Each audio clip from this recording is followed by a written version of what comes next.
This is a strange attractor. I am dealing with philosophy, art and car theory.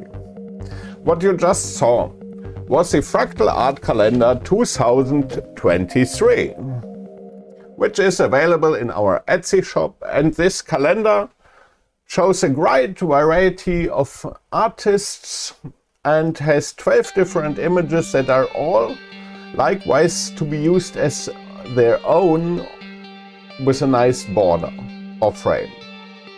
So, when you get this calendar, use the coupon code I Love Chaos in the shop and you will see images like this one, which is called Sweet Poison by Jorge Abalo from Spain.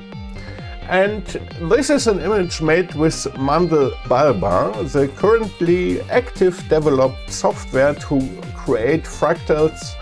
And this is one of the classic fractals. In this case, we have this nice charging yellow-blue colors, which is a classic color contrast, which makes it very nice. And as we always want to compare to some of the previous images, I compare it to the Haltenny image, and let me try to bring this here in view, to the Haltenny image from last year. Why? Because yeah, it's somehow a scenery from other places or planets, and this illusion was created by Haltenny as well last year, and this year we have Pablo. Fractals everywhere.